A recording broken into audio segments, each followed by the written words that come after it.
you're experiencing issues with Fortnite multiplayer not working, follow these steps to troubleshoot and enhance your gaming experience. Step 1. Check server status. Visit the official Fortnite status page to see if there are any ongoing server issues. If the servers are down, you may need to wait until they are back online. Step 2. Restart your game.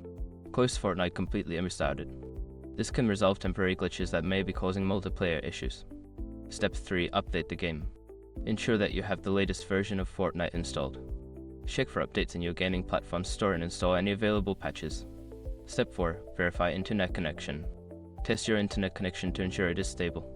You can do this by running a speed test or trying to connect to other online services. Step 5. Adjust network settings. If you're still having trouble, try resetting your router or changing your network settings. This may involve switching from Wi-Fi to a wired connection or adjusting firewall settings. By following these steps, you should be able to resolve issues with Fortnite multiplayer. If problems persist, consider reaching out to Epic Games support for further assistance.